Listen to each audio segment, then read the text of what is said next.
Venetsiyaga keldik desak ishonasizmi?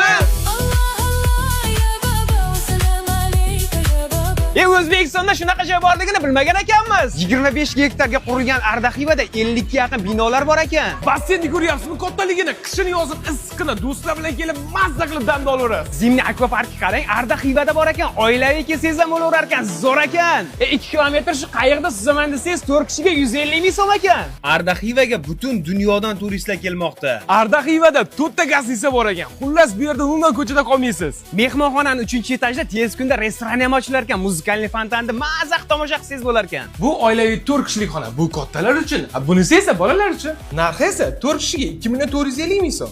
Bunisi lyuks ekan. Xonangda balkon shunaqa bo'lsa, boshqacha vibe bo'ladi-da. Bu narx ichiga mana shuni shinam restoranda ertalabki shvedskiy zavtriga ham bor ekan. Maskanda milliy hamda Yevropa taom restoranlari juda ham ko'p ekan. Karib dengizi qaroqchilarining kemasimi?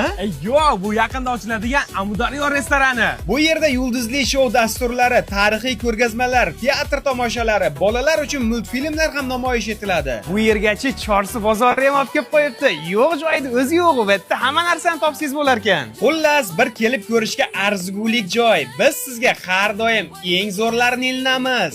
Aniq manzil kerak bo'lsa, kommentariyaga Xiva deb yozing. Dim xushro'y joy ekanda. Bu yerga kim bilan kelmoqchisiz? Bu videoni o'sha odamga yuborib qo'ying. Yurakchani qizartirib qo'yishni unutmang. Yaqin